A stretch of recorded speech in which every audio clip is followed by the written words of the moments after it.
नमस्कार, मराठीमध्ये मी योगेश हवालदार। संकट कोणतंही असो, मग ते सामाजिक सार्वजनिक असो किंवा वैयक्तिक, त्याच्याशी सामना करण्याचं, त्याच्यावर मात करण्याचं बळ महाराष्ट्राच्या मातीने दिलं आहे आणि हे बळ शाहू नगरीतील प्रत्येक व्यक्तींमध्ये आहेच। कोणत्याही आपत्तीत मदतीसाठी धावून पुढे येण्याची बीजे आपल्या कलानगरीच्या संस्कृतीत रुजली आहेत।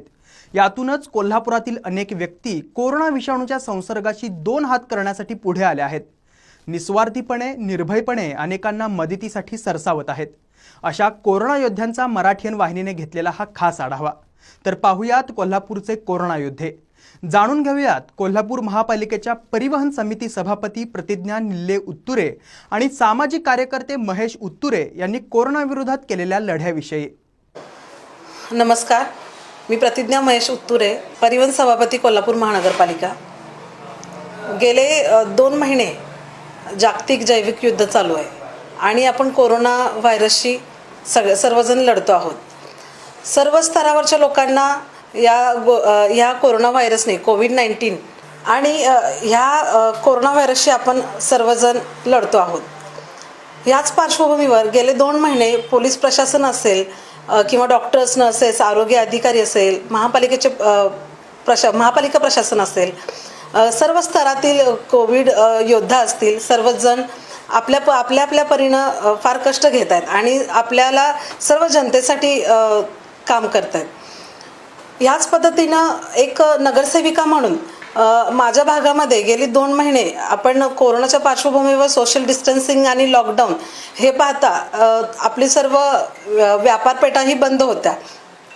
तर गेले ह्या 2 महिन्यामध्ये सर्व लोकांना बऱ्याच आर्थिक तसेच अनेक समस्या फेस कराव्या लागल्या आणि ह्या पार्श्वभूमीवर खरंच अत्यंत ज्यांना गरज आहे आणि ज्या लोकांना आर्थिक फार मोठा फटका बसला असा जो सर्वसामान्य किंवा त्याच्या म्हणजे गरीब लोकांना ज्यांना अक्षरशः धान्यसुद्धा घेता येऊ शकत नाही अशा लोकांना आपण वैयक्तिक धान्याचे किट आपण पोचवलेले आहेत। तसेच आपल्या भागामध्ये माननीय राजेश्री क्षीरसागर यांच्यामार्फत भाजीपाला किटचं वाटपही झालेलं आहे। शिवाय औषध फवारणी, धूर फवारणी आपल्या आरोग्याच्या कर्मचाऱ्यांच्या मार्फत 1 दिवस आड अशी आपण करतो आहोत। तसेच जिथून आपले परप्रांतीय आपल्या भागात व्यापार संकुल असल्यामुळे आपल्या इथे परप्रांतीयांची संख्याही होती, त्यांना जातानाही बऱ्याच अडचणी होत्या। तर त्यांना प्रशासन आणि आपल्यामार्फत जे काही सुविधा पुरवण्यात आम्हाला शक्य झाल्या त्या आम्ही त्यांना पुरवल्या आणि त्यांना लवकरात लवकर आपल्या प्रशासनाच्या सर्व प्रक्रिया पूर्ण करून त्यांच्या राज्यामध्ये कसं परत जाता येईल यासाठी आपण प्रयत्न केले। त्याच पद्धतीनं आता आपण बाहेरच्या राज्यातून आणि जिल्ह्यातून बरेच लोक आपल्या शहरात येत आहेत, ती लोकसंख्याही वाढलेली आहे आणि त्या माध्यमातून कोल्हापूरमध्ये आपल्या कोरोना रुग्णांची संख्या वाढती आहे। तर ह्याच पार्श्वभूमीवरती आम्ही जे लोक आपल्याकडे बाहेरच्या जिल्ह्यातून किंवा गावातून येत आहेत, बाहेरच्या शहरातून येत आहेत, त्या लोकांसाठी आपण होम क्वारंटाईन, पहिल्यांदा इन्स्टिट्यूशनल क्वारंटाईन आपण करतो आहोत आणि त्यानंतर त्यांचे इन्स्टिट्यूशनलचा कालावधी पूर्ण झाल्यानंतर होम क्वारंटाईनची सुविधा पुरवत आहोत। त्यांना होम क्वारंटाईन केल्यानंतर त्यांना घरी ज्या आवश्यक गोष्टी आहेत, म्हणजे त्यांना घरी क्वारंटाईन केल्यानंतर बाहेर पडता येणार नाही आहे, पण त्यांना घरीच राहून त्यांना ज्या दैनंदिन त्यांच्या गरजा आहेत, त्यांना जे काही लागणार आहे त्या सर्व गोष्टींसाठी आपली एक टीम आहे, ती वेळोवेळी जाऊन त्यांना त्या सुविधा पुरवते आणि आपण त्यांच्या कॉन्टॅक्टमध्ये रोजच असतो। ह्या कालावधीमध्ये गेले 2 महिने आपण महापालिकेमध्ये मीटिंग्स, अशा सभा आपण अरेंज केल्या नाहीत, पण त्या फोनवरती व्हिडिओ कॉन्फरन्सिंगद्वारे आपण त्या संवाद साधण्याचा प्रयत्न केला। महापौर आणि आयुक्त यांच्या माध्यमातून ज्या काही सभा घेतल्या गेल्या त्यामध्ये वेळोवेळी आम्ही रोज ज्या दैनंदिन अडचणी नागरिकांच्या होत आहेत, ते परप्रांतीय असू देत किंवा आपले स्थानिक नागरिक असू देत, ह्यांना जे ह्या कोरोनाविषयीचे जे प्रॉब्लेम फेस करावे लागतात त्या वेळोवेळी प्रशासनाशी सभेमध्ये म्हणजे व्हिडिओ कॉन्फरन्सिंगद्वारे सभेमध्ये मांडून त्याद्वारे ते सोडवण्याचा प्रयत्न आपला चालू आहे। ह्याच पद्धतीनं परिवहन सभापती म्हणून गेले 2 महिने आपले बसेस बंद आहेत, पण तरीही आपल्या काही बसेस ह्या 24 तास आपल्या कोल्हापूरच्या प्रत्येक नाक्यावरती थांबलेल्या आहेत आणि तिथून प्रत्येक नाक्यावरून बाहेरून जिल्ह्यातून किंवा शहरातून येणाऱ्या जे काही नागरिक असतील त्यांना त्यांच्या नियोजित जागी किंवा कोविड सेंटर्स असतील किंवा CPR यांच्यापर्यंत पोहोचवण्याचं काम आपल्या कर्मचाऱ्यांच्या मार्फत KMT मार्फत होत आहे. शिवाय आपल्या आरोग्याची टीम आपल्या आरोग्यासाठी आपण काही बसेस दिलेल्या आहेत. ह्या बसेसमध्ये आपल्या आरोग्याची टीम असते, त्यात डॉक्टर्स आणि नर्सेस असतात आणि त्यांना लागणारी सर्व सामग्री आपण ह्या बसमध्ये उपलब्ध करून दिलेली आहे. ह्या बसेस प्रत्येक शहरातील प्रत्येक प्रभागामध्ये जातात. विशेषतः स्लम एरियामध्ये गेल्यानंतर स्लम एरियामध्ये काही लोक घाबरून बाहेर पडत नाही आहेत किंवा ते आपले आजार लपवत आहेत किंवा डॉक्टरकडे जात नाही आहेत, तर आपल्या ह्या बसेस त्या लोकांपर्यंत पोहोचत आहेत आणि त्यांची बेसिक तपासणी केली जाते की ह्या लोकांना काही लक्षणं आहेत का किंवा यांना बाकी काही किरकोळ आजार आहेत का, त्यांना सर्दी पडसे किंवा ताप यासारखे काही आजार त्यांना आहेत का ह्याची तपासणी केली जाते. आणि ह्याच्यामुळे काय होतं की किरकोळ असणारे जे खरोखर गोरगरीब आहेत आणि अगदी स्लम एरियामध्ये जे राहणारे लोक आहेत हे त्यांना औषध उपचाराची सोय यामार्फत होती. शिवाय आपल्या बसमार्फत आपण एक विशेष बस सेवा दिलेली आहे, ज्यामध्ये ती फक्त COVID-19 ह्यासाठीच उपलब्ध करून दिली आहे. फिरते ताप क्लिनिक आणि ही एक बस. ह्या बसमध्ये आपण कोरोना रुग्णांची तपासणी करतो. ह्या बसमध्ये आपण रुग्णांची तपासणी करतो, त्यांच्या बेसिक काही त्यांना सिम्पटम्स आहेत का किंवा कुठले आजार आहेत का हे चेक करतोय. आणि शिवाय त्यामध्ये छोट्याशा एका बेडचीही आपण व्यवस्था केलेली आहे. प्राथमिक उपचार जे असतील त्यांच्यासाठी लागणारे अगदी किरकोळ सर्दी तापासाठीच्या ज्या गोळ्या असतील त्याही या बसमध्ये आपण उपलब्ध करून दिल्या आहेत, जेणेकरून हे डॉक्टर्स तिथल्या तिथेच त्या आपल्या रुग्णांना आपल्या सेवा पुरवतील. आणि या बसमध्ये लवकरात लवकर आपण स्वॅब टेस्टिंगचीही सुविधा उपलब्ध करून देणार आहोत. शिवाय गेले 2-3 महिने झाले बस सेवा बंद असल्यामुळे KMTचं इन्कमही बंद आहे, पण तरीही आपले जे 700-800 कर्मचारी आहेत हे ह्यांना कुठलंही आर्थिक नुकसान पोचू नये किंवा त्यांनाही कुठल्या काही अडचणी असतील त्यांना सामोरं जावं लागतंय, तर ह्या पार्श्वभूमीवर आपण त्यांना वेळोवेळी प्रत्येक मार्च आणि एप्रिल ह्या महिन्याचे पगार देण्याची सोय आपण परिवहन मार्फत केलेली आहे. तसेच पुढील येणाऱ्या काळात जेव्हा आपल्या बस सेवा चालू होतील, जेव्हा आपल्याला जिल्हाधिकारी प्रशासनाकडून तसे आदेश प्राप्त होतील, त्या पद्धतीनं COVID-19चे जे काही अटी नियम असतील ते पाळून, तसेच सोशल डिस्टन्सिंग आणि सर्व सुरक्षतेची जी काळजी घेऊन सॅनिटायझेशन असेल ह्या सर्व गोष्टी पाळून त्यांचे नियम पाळून कमीत कमी लोकांशी कॉन्टॅक्ट कसा येईल ह्या पद्धतीनं आपण बस सेवा चालू करू.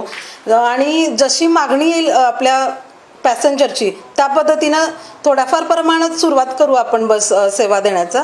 आणि पुढे मग जसं आपल्याला योग्य पद्धतीनं लोकांना आपली वाहतूक सुरळीत ठेवता येईल या पद्धतीनं आपण प्रयत्न करू.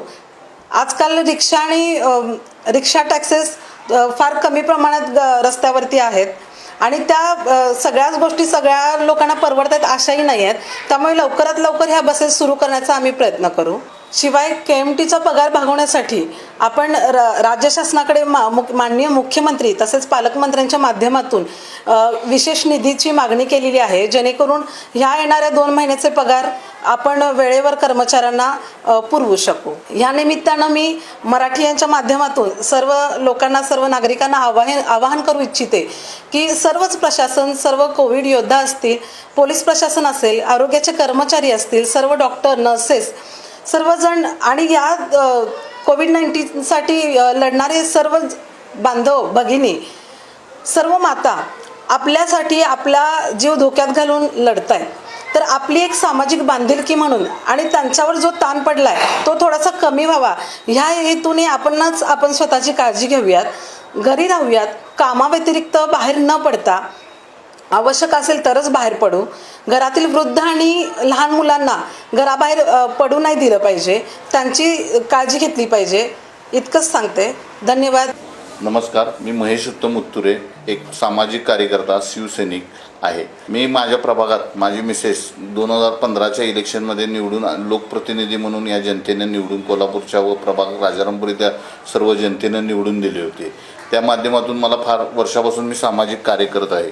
आज देशावर व जगावर हा कोरोनाचा हा मोठा रोगाचा संकट देशावर किंवा सर्व जगावर हे संकट आलेलं होतं. ह्या काळात काय होतं की वयस्कर लोक की ज्यांची मुलं माझ्या प्रभागातील की जी बाहेर फॉरेनला होती, जी मुलं पुण्याला होती, जी नोकरी संदर्भात विविध व्यवसायासाठी बाहेर गावी होती, अशा लोकांच्या वयस्कर लोकांचा हा लॉकडाऊनच्या पिरियडमध्ये फार मोठा परिणाम त्यांच्या जीवनचरित्रावर, त्यांच्या आयुष्यावर, त्यांच्या बाकीच्या सुविधा मिळण्यासाठी परिणाम निर्माण झाला होता. त्या काळात माझी एक सामाजिक कार्याची व सामाजिक बांधिलकी म्हणून मी कोरोनाच्या काळात आमच्या भागातील रिक्षावाले असू देत, जे वॉचमन असू देत, ज्यांच्या हातावरची ज्यांचे काम करण्याची बाबा रोजच्या रोज मिळवून आपलं जीवनचरित्र चालवण्याची कपॅसिटी असे असणाऱ्या लोकांना ह्या काळात कोणतेही रोजगार निर्मिती व रोजगार नसल्यामुळं त्यांचं घर चालणं अवघड होतं. अशा काळात मी माझ्या परीने कर्तव्य म्हणून माझं कर्तव्य म्हणून त्यांना धान्याचं वाटपाचे किट केलेलं आहे. त्याच पद्धतीनं राज्य नियोजन मंडळाचे अध्यक्ष श्री राजेशजी क्षीरसागर यांच्या माध्यमातून त्यांच्या संकल्पनेतून कोल्हापूर शहरात 75 ते 80,000 लोकांच्यापर्यंत घरांपर्यंत भाजी वाटपचा संकल्प होता. तो माझ्या प्रभागात मी केलेला होता पूर्णपणे. पण त्याचप्रमाणे शहरात सुद्धा जिथं काय गरज लागत असेल, जिथं गरीब लोकांना ज्यांना अन्नधान्याची गरज आहे, जिथं औषधाची गरज आहे, जिथं जे काय गरज लागेल त्या पद्धतीच्या आम्ही माझ्या एक सामाजिक बांधिलकी म्हणून माझं एक कर्तव्य म्हणून मी करण्याचा प्रयत्न केलेला आहे. त्या पद्धतीने माझ्या प्रभागात माझी मिसेस नगरसेविका परिवहन सभापती यांच्या माध्यमातून भागात वेळोवेळी आठवड्यातून 2दा सॅनिटायझर केलं जात होतं.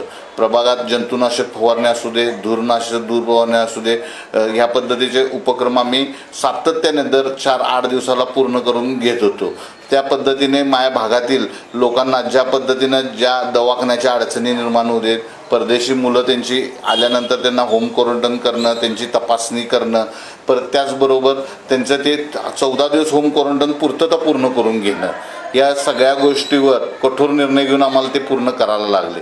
त्या पद्धतीने माझ्या भागातील सामाजिक संस्था असू देत, तरुण मंडळं असू देत किंवा सगळ्या विद्यार्थी असू देत, माझे मित्र सर्कल असू दे, यांच्या माध्यमातून प्रभागात कोरोनामुक्त ठेवण्याचा फार प्रयत्न आम्ही केला. राजारामपुरी प्रभागात कोरोनामुक्त ठेवण्याचा पूर्णपणे कोणीही बाहेर गावानं आलं, कोणी काय आलं, ह्याची काटकसनं माझ्या प्रभागातील सर्व नागरिकांनी त्याची काटकसनं लक्ष देऊन हा प्रभाग कोरोनामुक्त करण्याचा प्रयत्न केला. त्या पद्धतीनं सर्व त्या नागरिक, तरुण मंडळी, सर्व माझ्या कार्यकर्ते, माझे मित्र सर्कल व सगळ्यांचं मी एक आभार मानतो की ज्या पद्धतीनं कोरोनाला विषाणूवर जो संसर्ग वाढण्याची शक्यता होती, त्या संसर्ग वाढण्यासाठी त्यांनी कटकसनं राहून आपल्या प्रभागाचा व राजारामपुरीचा प्रभागाचा कटकसन ते पाळलं गेलं. सगळ्या गोष्टीच्या जे राज्य शासन, महानगरपालिकेच्या ज्या सूचना देत होत्या, केंद्र शासनाच्या ज्या सूचना होत्या, त्या जिल्हा प्रशासनाच्या ज्या सूचना होत्या, त्या कटोकट पाळून सर्वांनी जे सहकार्य केल्याबद्दल त्याबद्दल मी सगळ्यांचे आभार पहिल्यांदा मान्य करतो. ज्या पद्धतीनं शहरात वयस्कर लोकांना ज्यांच्याकडे परिस्थिती होती, सगळं होतं, पण ते व्याधी काहीतरी असल्यामुळं, एखाद्या वेळी त्यांच्याकडे घरी कोण काम करण्याची हे नसल्यामुळं त्यांना 2 वेळचे असे साधारणतः 100 ते 125 लोकांना राजारामपुरी प्रभागात असू दे, शहरातील एक ठराविक प्रभागामध्ये मी रोजच्या रोज गेली 1 महिना डबा आम्ही पोच केला जात होता. विना मोबदल्यात, विना मूल्य आम्ही त्यांची एक सेवा, एक कर्तव्य या भावनेनं या वयस्कर लोकांची सेवा करण्याची संधी मला या कोरोना काळात मिळाली. ज्यांची अत्यावश्यक गरज होती, की ज्यांना अन्नधान्याची गरज होती, ज्यांना औषधाची गरज होती, अशा माणसांनाही गेल्या 2 महिन्यात आपण साधारणतः 200-250-300 किट, साधारणतः औषधाचं, भागातील औषध फवारणे जे शक्य आहे आमच्या परीनं, माझे एक सामाजिक बांधिलकी म्हणून मी प्रभागात त्या पद्धतीनं काम केलेलं आहे. त्या पद्धतीने शहरासाठी काम केलेलं आहे. आणि मी कोल्हापूर शहरातील व सर्व माझ्या प्रभागातील नागरिकांना सांगतो की आपण घरी राहा, स्वतःला सेफ ठेवा, मास्क, सॅनिटायझर हे आत्ता कोरोना हा आपल्याला घेऊनच चालायचा आहे. याला न घाबरता आपलं जीवनचरित्र गरज असेल त्यावेळी आपण बाहेर पडून आपले व्यवसाय आणि येणाऱ्या ह्या संकटाला सामोरं जाण्याची आई अंबाबाई महालक्ष्मी याच्या चरणी प्रार्थना करतो आणि हा कोरोनामधून माझं कोल्हापूर शहर व पूर्ण भारत देश व जग यातनं मुक्त व्हावं ही विनंती करतो. घरी राहा, सुरक्षित राहा, गरज असल्यास घरातून बाहेर पडा आणि परिवाराला सुरक्षित ठेवा. त्याच पद्धतीनं शहर सुरक्षित ठेवा आणि आपल्या देशालाही सुरक्षित करा.